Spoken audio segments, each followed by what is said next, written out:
السلام عليكم ورحمة الله وبركاته. الحمد لله الذي شرف الوجود بأعظم مولود برز لهذا الوجود، الحامد المحمود محمد، محمود القول ومحمود الفعل ومحمود الصفات، فما من وصف محمود إلا وهو مأخوذ من سيرة الحامد المحمود محمد صلى الله عليه وعلى آله وصحبه وسلم. كما اجتمعنا وإياكم على محبته وعلى سماع شمائله، نسأل سبحانه وتعالى أن يجمعنا وإياكم على حوضه المورود الذي من شرب منه شربة لا يظمأ بعدها أبدا. Segala puji bagi Allah Subhanahu wa taala yang telah mengumpulkan kita di majlis merayakan daripada kelahiran manusia yang paling terpuji. Manusia yang terpuji akhlaknya, yang terpuji sifatnya, yang terpuji ucapannya dan perbuatannya. Semoga perkumpulan kita pada malam hari ini menjadikan kita semua untuk berkumpul beliau di akhirat dan mendapatkan izin untuk meminum dari telaganya di Kausar insyaallah. قيل لي سيدتنا عائشة رضي الله تعالى عنها في لنا رسول الله، قالت ويحكم أو ما تقرؤون القرآن؟ كان خلقه القرآن، ينصح للإنسان ويفسح بالإحسان صلى الله عليه وعلى آله وصحبه وسلم. ما من خصوصية ولا من مزية أعطيها نبي من الأنبياء إلا وأعطيها النبي محمد صلى الله عليه وآله وصحبه وسلم. لهذا شرفه الله كرمه الله، فلما كان في ليلة الإسراء في بيت المقدس قام النبي محمد يخطب في النبيين فقال الحمد لله الذي جعلني رحمة للعالمين. فقام الخليل إبراهيم فقال بهذا فضلكم محمدا. وعلى قدر الرحمة في قلب كل مؤمن لعباد الله المؤمنين يكون قربه من الرؤوف الرحيم محمد صلى الله عليه وآله وسلم. Segala puji bagi Allah Subhanahu wa taala yang telah mengumpulkan kita semua untuk merayakan kelahiran baginda Nabi Muhammad sallallahu alaihi wasallam. Satu kesempatan Sayyidatina Aisyah pernah ditanya, bagaimana sih akhlak dan perilaku Rasulullah sallallahu alaihi wasallam? Sayyidatina Aisyah pun menegur, memang kau tak baca Al-Qur'an kah? Allah telah menegaskan di dalam Al-Qur'an bahwa akhlaknya baginda Nabi Muhammad sallallahu alaihi wasallam adalah Al-Qur'an. Wujud apa yang terkandung di dalam Al-Qur'an semua ada pada diri Nabi Muhammad, pada perilakunya, sifatnya dan perbuatannya baginda Nabi Muhammad sallallahu alaihi wasallam. Sehingga semua perbuatan Nabi Muhammad SAW itu berisi kebaikan.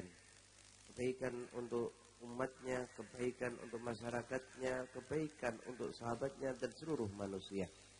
Satu kesempatan ketika Nabi Muhammad SAW di Isra dan Mi'rajkan oleh Allah Subhanahu wa taala dan berkumpul dengan para nabi-nabi Allah dari zaman Nabi Adam sampai Nabi Isa alaihimussalam. Rasulullah sallallahu alaihi wasallam pun mengatakan kepada sekalian para nabi ketika itu, sesungguhnya aku adalah rahmat yang dihadiahkan oleh Allah kepada seluruh alam semesta ini. Nabi Ibrahim alaihissalam Khalilullah pun berkata, karena itulah engkau dimuliakan Muhammad atas seluruh alam. Kata Nabi Ibrahim alaihissalam memuji baginda Nabi Muhammad sallallahu alaihi wasallam. Hakikatnya Rasulullah adalah rahmat untuk kalian manusia. Sehingga kita sebagai umatnya sesuai dengan kadar rahmat kita kepada sesama kita, sesuai dengan kadar kasih sayang kita kepada sesama kita, tingkat itulah kedekatan kita dengan baginda Nabi Muhammad sallallahu alaihi wasallam.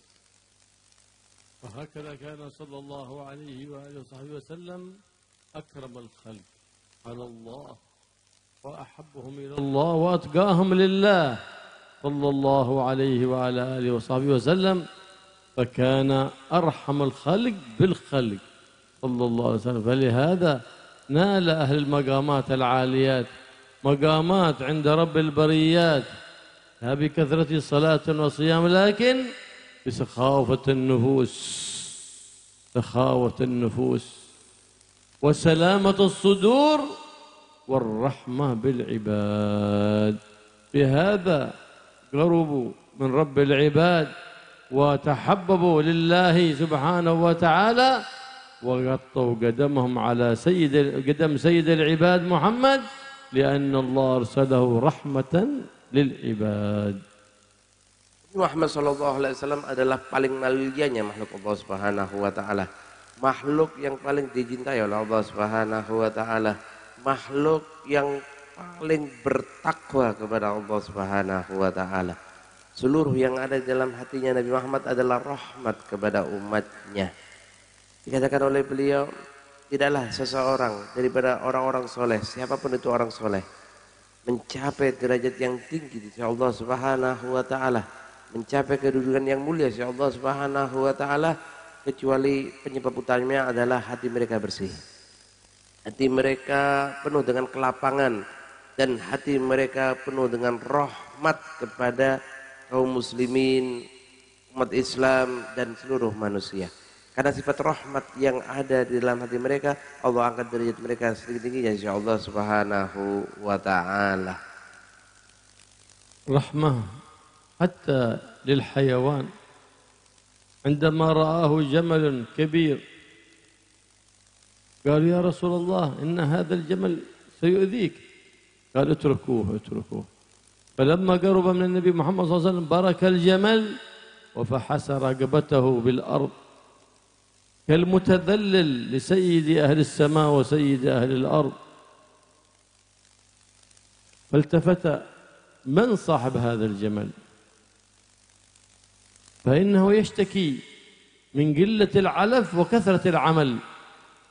فقالوا فلان، فقالوا اتق الله بالجمل، اتق الله في جملك، إنه يشتكي من قلة العلف أي قلة الطعام وكثرة العمل.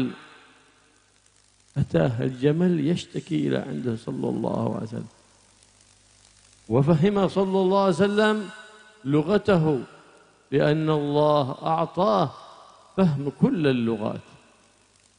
Rasulullah SAW ini hatinya penuh dengan rahmat, bukan hanya kepada manusia.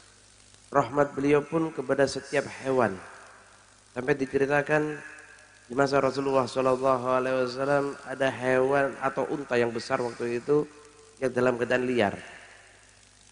Tidak ada seseorang yang berani mendekati unta, karena unta itu besar ya.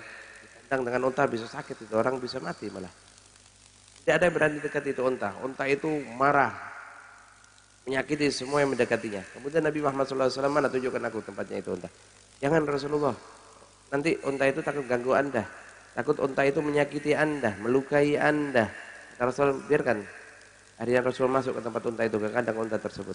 Begitu melihat baginda Nabi Muhammad SAW, unta itu berlari sambil langsung merendahkan dirinya, menjatuhkan kakinya dan menjatuhkan kepalanya, mencium daripada telapak kaki baginda Nabi Muhammad SAW. Tidak lama setelah itu Nabi mengatakan, siapa yang punya unta ini? Tolong hadirkan di sini. Siapa yang punya unta ini? Dihadirkan orang tersebut di hadapan Rasulullah SAW. Kata Rasulullah SAW, unta ini mengeluh, Pak. Dia sudah dipaksa untuk kerja berat, tapi makanannya sedikit, tenaganya nggak ada. Ngeluh unta ini. Bertakwalah kepada Allah. Kau harus mengawasi itu unta. Kau harus memberi makan yang layak kepada unta itu dan jangan diberi beban kerja yang berat. Bagaimana rahmatnya Allah, Rasulullah pun mengena kepada seluruh makhluk termasuk hewan jin. ورحمته بالجماد صلى الله عليه وآله وصحبه وسلم وهو يخطب للجمعة على منبره صلى الله عليه وآله وصحبه وسلم.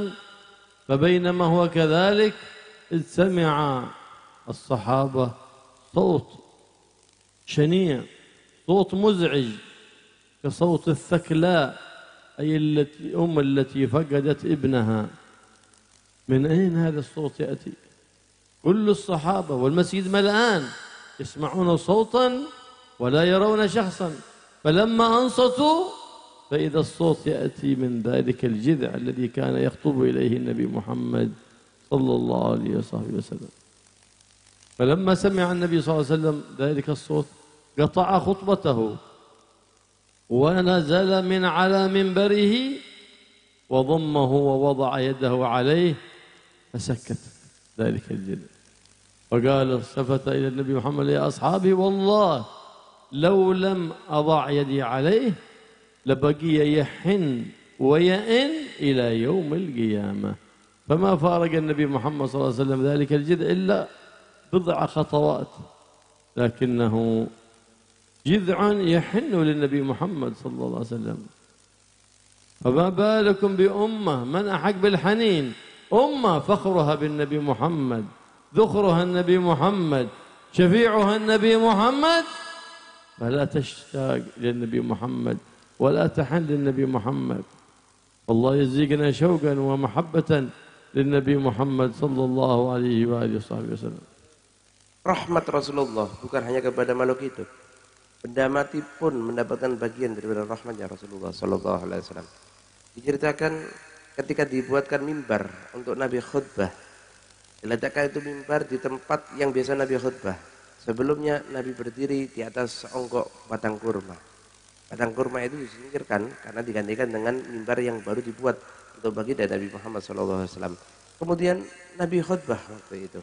Tengah-tengah Nabi khutbah terdengar suara rintihan, suara tangisan, seperti ibu yang kehilangan anaknya, menangis, atau suara tangisan, suara rintihan ketika itu. Akhirnya sampai Nabi diam, menghentikan itu khutbahnya, mencoba mencari tahu siapa yang menangis tadi. Akhirnya Rasulullah SAW turun dari mimbarnya menuju batang kayu tersebut. Kemudian batang kayu itu digendong oleh Rasulullah SAW, ditenganangkan oleh Rasulullah SAW. Padahal batang kayu itu tidak berapa lama baru ditinggal oleh baginda Nabi Muhammad SAW. Hatinya sudah rindu ketika mendengar suara Nabi, tidak merasakan kaki Nabi menempel pada batangnya, merasa rindu kepada Rasulullah SAW. Nabi pun mengatakan kepada para sahabat, kalau tidak aku tenangkan ini kayu, niscaya kayu ini akan merintih menangis sampai hari kiamat. Ikan masyarakat muslimin, sebongkah kayu yang mati merintih merindu kepada baginda Nabi Muhammad SAW. Bagaimana dengan kita yang punya hati, kita yang sebagai umatnya baginda Nabi Muhammad SAW? Bagaimana rasa rindu kita kepada Nabi Muhammad? Bagaimana rasa cinta kita kepada Nabi Muhammad SAW? Tentunya apa yang akan diberi oleh Rasulullah sekuat dengan rasa cinta kita kepada baginda Nabi Muhammad SAW. كان النبي محمد قطع خطبته ونزل من على منبره لأجل جذع حن إليه، فكيف بك أيها المؤمن لو حن قلبك للنبي محمد صلى الله عليه وسلم، لو وجدته بجانبك النبي محمد صلى الله عليه وسلم، ولو كنت في آخر الدنيا، ولو كنت في آخر ديسة في إندونيسيا، تجد روح النبي محمد صلى الله عليه وسلم قريبة منك. لماذا؟ لأن روحك تشتاق، فإذا اشتاقت تاقت لرؤيته صلى الله عليه وسلم. والمحب يكثر من ذكر من يحب. بماذا دليل ذلك؟ بالاتباع وبكثرة الصلاة على الحبيب محمد صلى الله عليه وآله وصحبه وسلم. Nabi sampai menghentikan khutbahnya untuk seonggok kayu tersebut, menenangkan daripada kayu tersebut, karena kayu itu menunjukkan rasa cintanya, rasa rindunya kepada baginda Nabi Muhammad SAW. Bayangkan bagaimana kalau Rasulullah hadir di tengah kita. Ya, kalau kita dengar ada Nabi Muhammad SAW, maka kita yang ada dimanapun, di seluruh penjuru pelosok yang ada di Kalimantan ini, pasti akan segera ingin menyambut baginda Nabi Muhammad SAW. Karena memang hakikatnya hati seorang yang mencintai ingin ketemu dengan orang yang dicintai. Seseorang yang betul-betul cinta kepada Rasulullah senantiasa ingin rindu bertemu dan berjumpa dengan baginda Nabi Muhammad SAW. Dan seseorang yang mencintai sesuatu pasti sering akan menyebutnya. Kalau Anda cinta sesuatu, pasti Anda sering berkisah tentang hal tersebut. Begitu juga seharusnya kita, ketika kita betul-betul cinta kepada Nabi Muhammad SAW, seharusnya nama Nabi, sifat Nabi, salawat Nabi tidak pernah lepas dari lisan kita. Kita sebut senantiasa baginda Nabi Muhammad SAW. Nabi Muhammad SAW خاطب الجذع مثل ما يخاطب الإنسان، فقال إن شئت غرستك وكنت شجرة في الدنيا، وإن شئت دفنتك وكنت شجرة في الجنة يأكل منك العباد الصالحون. ثم أصغى بأذنه إلى ذلك كأنه يريد يسمع جواب، فأصغى بأذنه إلى ذلك الجذع، ثم التفت لأصحابه فقال لأصحابه إن هذا الجذع اختار دار البقاء على دار الفناء. جذع رزقه الله فهم وتمييز حتى اختار دار البقاء على دار الفناء. إذ لو كانت الدنيا ذهب يفنى والآخرة خزف يبقى لكان من حقنا أن نختار الخزف الباقي على الذهب الفاني، فما بالك والأمر بالعكس، الدنيا خزف يفنى والآخرة ذهب يبقى. لكن لمن ذلك الذهب الباقي؟ لمن أحسن العمل في الدنيا. فازرع في دنياك من الأعمال الصالحة ما تحب أن تراه يوم القيامة، فالذي تزرعه في حياتك ستراه بعد مماتك. فالناس نيام كما قال الحبيب صلى الله عليه وسلم فإذا ماتوا انتبهوا. Batang kurma tadi betul rindu kepada Rasulullah SAW. Bagaimana perlakuan Nabi kepada batang kurma tadi? Ketika sudah ditentangkan itu batang kurma, Nabi pun berkata batang kurma, seakan-akan ngomong kepada orang yang hidup, ngomong kepada manusia. Nabi mengatakan, wahai batang kayu, mana yang mau kau suka? Kalau kau suka, tak tanam menjadi kurma yang kembali hidup dan menjadi manfaat untuk kaum muslimin. Atau kau tak kubur, nanti engkau akan Allah jadikan salah satu dari batang daripada kurma-kurma yang ada di surganya Allah Subhanahu wa taala. Kemudian seakan-akan Nabi menunggu jawaban dari batang kurma. Benda mati tadi. Nabi mendekatkan telinganya ke batang kurma tersebut. Kemudian Nabi mengatakan batang kurma ini cerdas. Dia memilih untuk kemuliaan di akhirat berkumpul dengan orang-orang muslimin di surganya Allah Subhanahu wa taala. Kemudian Nabi memerintahkan batang kurma itu untuk dikuburkan di tempat yang dituju oleh Rasulullah sallallahu alaihi wasallam. Kurma tadi cerdas, memilih kemuliaan di akhirat Allah Subhanahu wa taala. Karena apa? Akhirat ini mulia, akhirat ini indah, akhirat ini berharga. Kalau sekiranya diberi gambaran oleh beliau, dunia ini dari emas tapi yang rapuh, yang mudah hancur. Tapi akhirat itu seperti tembikar, gak berharga, tapi utuh dan akan kekal selama-lamanya. Mana yang akan dipilih? Emas kita pakai sesaat, setelah itu hilang. Atau tembikar yang bisa kita pakai dalam waktu yang tidak terbatas. Mana akan dipilih? Orang berakal akan memilih tembikar yang kekal. Kenapa? Manfaatnya akan menjadi lebih lama lagi daripada emas yang hanya sesaat saja. Tapi bagaimana kalau kebalikannya? Dunia ini hakikatnya seperti tembikar yang rapuh, yang mudah sekali hancur. Dan akhirat itu bagaikan emas yang kekal sisi Allah Subhanahu wa taala. Seseorang yang memilih kemuliaan kehidupan di akhirat, maka dia adalah orang cerdas, memilih yang lebih baik baginya. Bagaimana daripada batang kurma tadi? Habib sallallahu alaihi wasallam يقول حياتي خير لكم ومماتي خير لكم. حياتي خير لكم أسن لكم السنن وأشرع لكم الشرائع، ومماتي خير لكم تعرض علي أعمالكم فما وجدت فيها خيرا حمدت الله وما وجدت فيها غير ذلك استغفرت الله لكم. هكذا هو صلى الله عليه وسلم أرحم الخالق بأمتي، كيف لا؟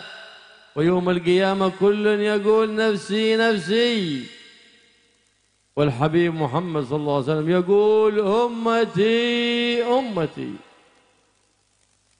فالحمد لله الذي جعلنا من أمة هذا النبي العظيم الرؤوف الرحيم الذي تمنى الأنبياء والرسل أن يكونوا من أمته. رأى في الواح سيدنا موسى وصف أمة عظيمة، وصف جميل، يا رب اجعلها أمتي، فقال له الله مولى إنها أمة حبيبي محمد. ثم رأى وصف أعظم فتمنى أن تكون أمته، فقال له إنها أمة حبيبي محمد. ثم رأى وصف أعظم من الأول فقال يا رب اجعلها أمتي، فقال إنها أمة حبيبي محمد، فرفع يديه إلى السماء سيدنا موسى وقال اللهم اجعلني من أمتي حبيبك محمد صلى الله عليه وعلى آله وصحبه وسلم. Nabi Muhammad SAW pernah berkata, hidupku baik untuk kalian, matiku pun, wafatku pun baik untuk kalian. Ketika aku hidup, aku ajarkan syariat kepada kalian, aku ajarkan sunnah-sunnah kepada kalian, dan itu baik untuk kalian. Ketika aku telah meninggal, maka setiap perbuatan kalian dilaporkan kepadaku, kata baginda Nabi Muhammad SAW. Setiap apa yang kita lakukan dilaporkan kepada Rasulullah. Nabi mengatakan, jika aku lihat di dalamnya ada kebaikan, di dalamnya ada taat kepada Allah Subhanahu wa taala, maka aku memuji Allah Subhanahu wa taala. Tapi kalau aku lihat daripada catatan amal kalian yang dilaporkan padaku hal-hal yang enggak baik, maksiat kepada Allah Subhanahu wa taala, apa yang Nabi lakukan? Istaghfartu lakum. Aku memintakan ampun untuk kalian. Sehingga hidupnya Nabi baik untuk kita sebagai umatnya, meninggalnya Nabi juga baik untuk kita sebagai umatnya. Ini menunjukkan bagaimana Rasulullah SAW adalah paling rahmatnya hamba Allah kepada seluruh makhluk. Tidak ada seorang hamba yang lebih rahmat melebihi rahmatnya baginda Nabi Muhammad SAW. Dan hal ini akan nampak pada hari kiamat kelak. Ketika di hari kiamat menghadapi pengadilan Allah Subhanahu wa taala, semua hamba sendiri-sendiri tidak mau bertanggung jawab kepada orang lain. Semua mengatakan nafsi, nafsi, diriku, diriku, aku belum tentu selamat. Mikirkan keadaannya. Tapi di titik itu Nabi yang dipikirkan adalah kita umatnya. Nabi mengatakan umatku, umatku ya Rabb, umatku ya Rabb, umatku ya Rabb. Begitu rahmatnya Rasulullah SAW kepada kita. Nabi Musa alaihissalam ketika diperlihatkan oleh Allah Subhanahu wa taala suatu kelompok yang besar daripada umat para nabi, Nabi Musa mengatakan, umat ya Allah, jadikanlah itu umatku. Kata Rasulullah, kata Allah Subhanahu wa taala, tidak Musa, itu adalah umat Habibku Muhammad sallallahu alaihi wasallam. Melihat lagi kelompok yang lebih besar lagi, Nabi Musa mengatakan, ya Rabb, jadikan itu umatku. Tetap Allah mengatakan, tidak ya Musa, itu tetap bagian daripada umat Habibku Muhammad sallallahu alaihi wasallam. Melihat lagi kelompok yang besar lagi, Nabi Musa pun memohon kepada Allah, ya Allah, jadikanlah ini umatku. Kata Nabi Allah Subhanahu wa taala, tidak, itu adalah umat Habibku Muhammad sallallahu alaihi wasallam. Apa yang dilakukan Nabi Musa? Nabi Musa pun berdoa, ya Allah, jadikan aku bagian umat baginda Nabi Muhammad sallallahu alaihi wasallam. Nabi Musa ingin seperti kita, bisa bersolat pada Nabi Muhammad sallallahu alaihi wasallam. Suatu kenikmatan yang agung, yang indah, yang mulia bagi kita, menjadi bagian daripada umatnya baginda Nabi Muhammad. فلهذا لما سئل النبي محمد صلى الله عليه وسلم عن صيام تعرض فيه الأعمال على الله فأحب أن يعرض عملي وأنا صائم. هذا عرض خاص في كل خميس. وأما يوم الاثنين فيوم ولدت فيه. لهذا ندب لنا الاحتفال صلى الله عليه وسلم بميلاده بصيامه في ذاك اليوم، وخصصه ذاك اليوم الاثنين يسمى يوم محمدي.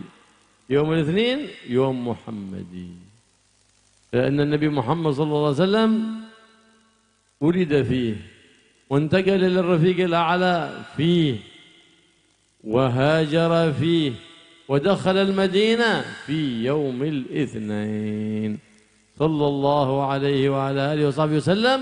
لهذا بسمي باليوم المحمدي.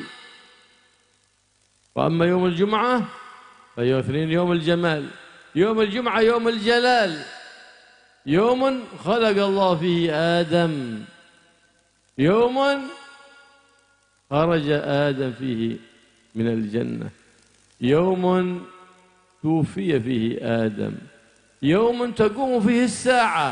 فلهذا يوم يخوف يوم الجمعة، يوم الجلال. أما يوم الاثنين يوم الجمال، يوم ميلاد النبي محمد صلى الله عليه وعلى آله وصحبه وسلم. Ketika para sahabat memperhatikan Nabi sering berpuasa pada hari Kamis, Nabi pun bertanya, kenapa Anda sering berpuasa pada hari Kamis ya Nabi? Nabi menjawab, karena setiap hari Kamis amal kita direkap dan dilaporkan malaikat yang mencatatnya kepada Allah Subhanahu wa taala. Ini laporan khusus para malaikat setiap hari Kamis tentang apa yang kita lakukan selama seminggu. Nabi mengatakan, aku senang setorkan amalku dalam keadaan aku berpuasa. Dan ketika ditanya tentang puasa hari Senin, kenapa Anda sering puasa Senin wahai Nabi? Nabi Muhammad SAW mengatakan itu adalah hari ketika aku dilahirkan.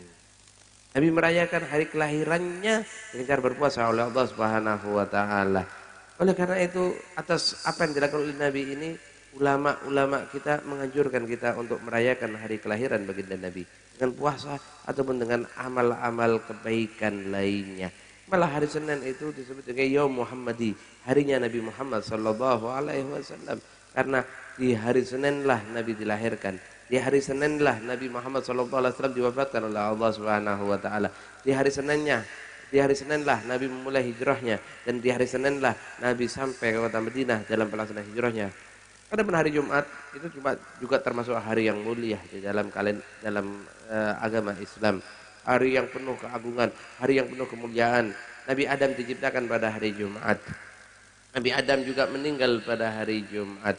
Nabi Adam dipindahkan dari surga ke bumi juga pada hari Jumat. Dan kelak kiamat tidak akan terjadi kecuali pada hari Jumat. Sehingga kadang-kadang hari Jumat itu dikatakan juga hari yang membuat kita was-was. Takutnya Jumat ini kiamat, ya, nasallahu selamat. Tapi hari Senin adalah hari yang penuh keindahan, hari yang penuh keagungan, hari yang penuh dengan keistimewaan, karena di dalamnya lahir baginda Nabi Muhammad sallallahu alaihi wasallam.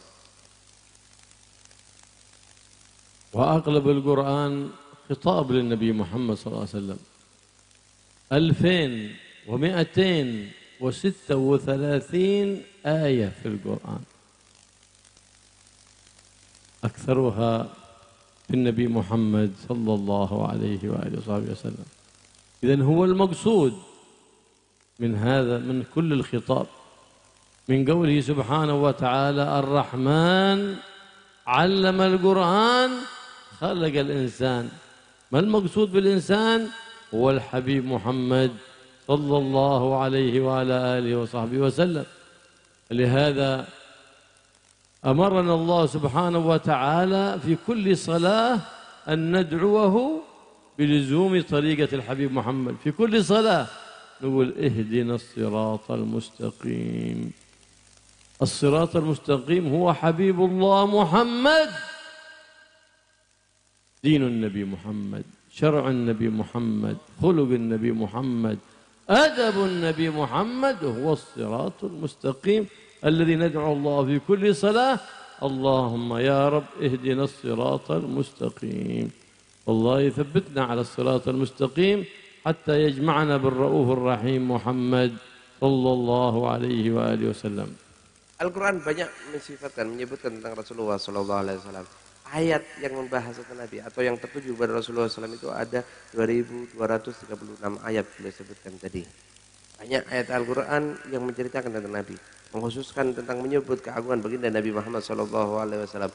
Jadi Ar-Rahman Allamal Quran khalaqal insan. Ar-Rahman yang telah Allamal Quran, mengajarkan Al-Quran. Allamal insan, telah mengajarkan kepada manusia. Insan yang dimaksud dalam ayat ini siapa? Itu Sayyiduna baginda Nabi Muhammad SAW. Malah setiap sholat kita diperintahkan untuk berdoa kepada Allah melalui wasilah baginda Nabi Muhammad SAW. Ketika Anda sholat, ketika Anda berdiri, baik itu wajib ataupun sunnah sholat yang Anda kerjakan, Anda baca suratul Fatihah. Dalam bagian daripada surat Fatihah ada ayat ihdinas siratal mustaqim. Berilah kami petunjuk jalan yang lurus, siratal mustaqim. Tahukah Anda siapa yang dimaksud siratal mustaqim? Adalah Nabi Muhammad dan syariat baginda Nabi Muhammad sallallahu alaihi wasallam. Berilah kami petunjuk melalui baginda Nabi Muhammad sallallahu alaihi wasallam. Berilah kami petunjuk dengan melalui agamanya baginda Nabi Muhammad sallallahu alaihi wasallam. Setiap salat kita diperintahkan untuk mengingat kepada baginda Nabi Muhammad sallallahu alaihi wasallam oleh Allah Subhanahu wa taala.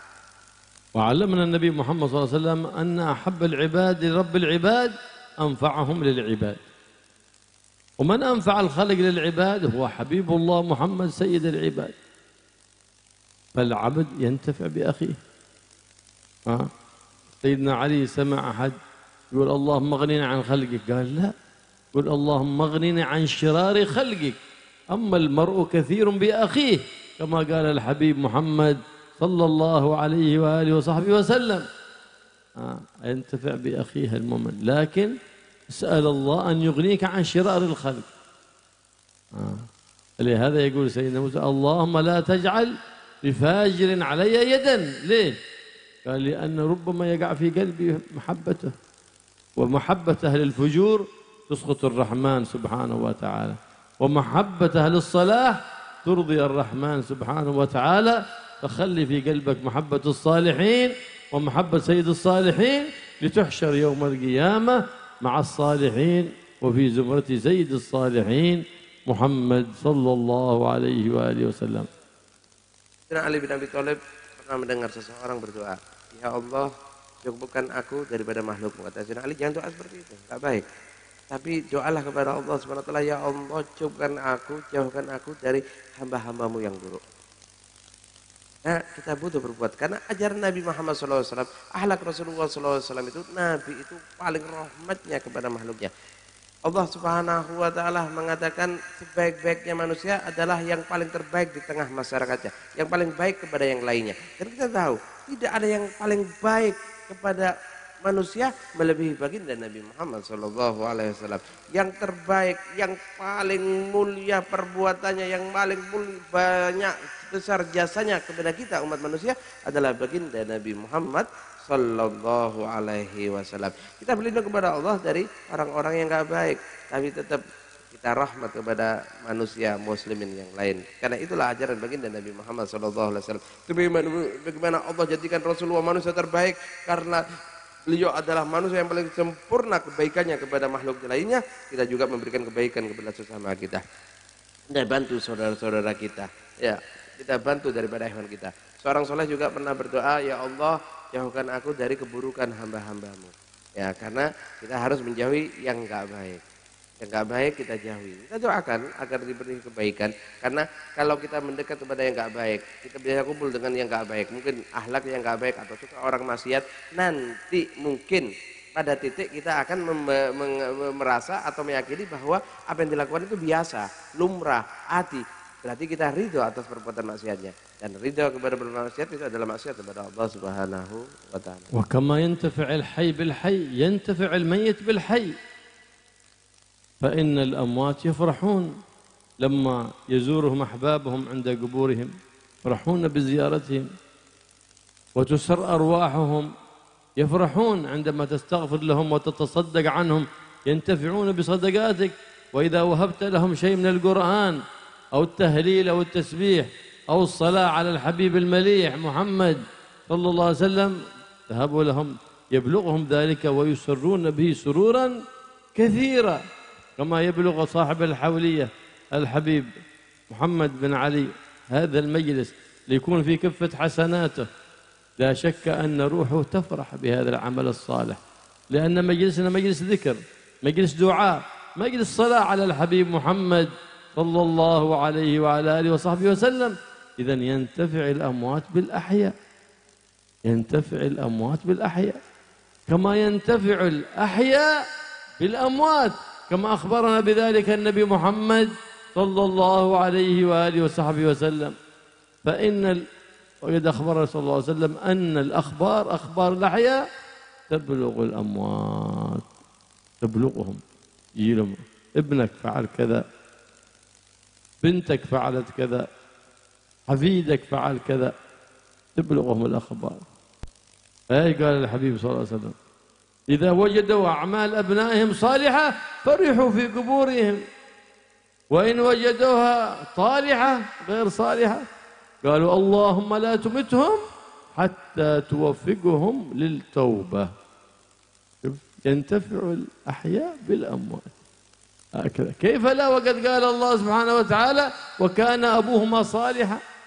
من هذا الأب؟ الجد السابع من جهة الأم صالحا بصلاحه حفظ الله للابنين كنزهما تحت ذلك الجدار، ومن بناه نبي من أولي العزم سيدنا موسى وسيد الأولياء المحبين لله سيدنا الخضر عليه السلام.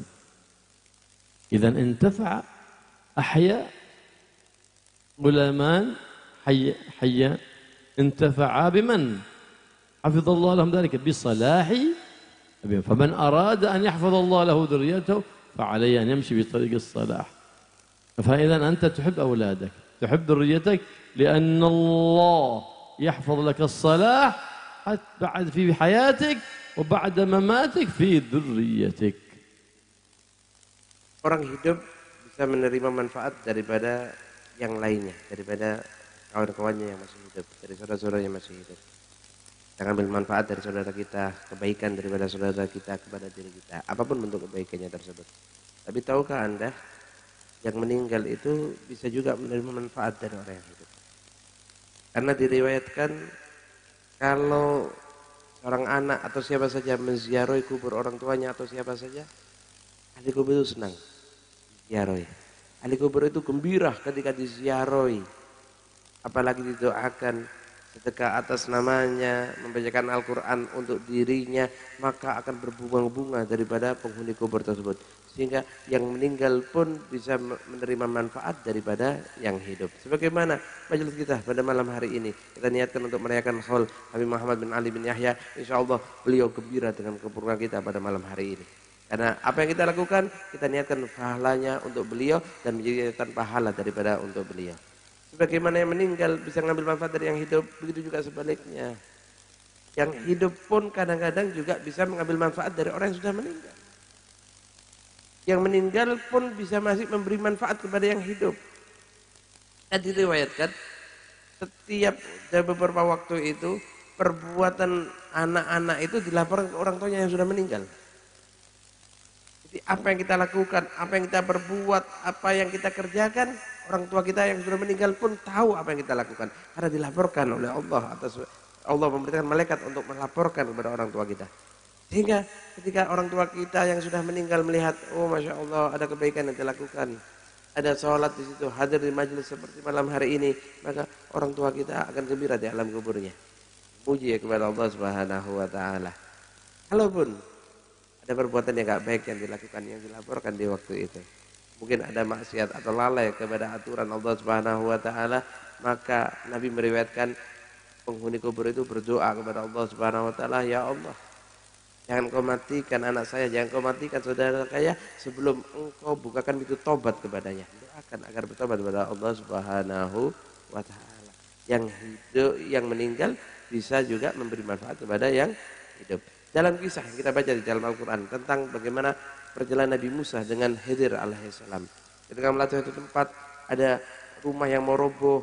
Ketika ada di satu daerah yang tidak ada mau membantu mereka, Nabi Khidir alaihissalam waktu itu langsung membangun daripada bangunan tersebut agar bangunan itu kokoh.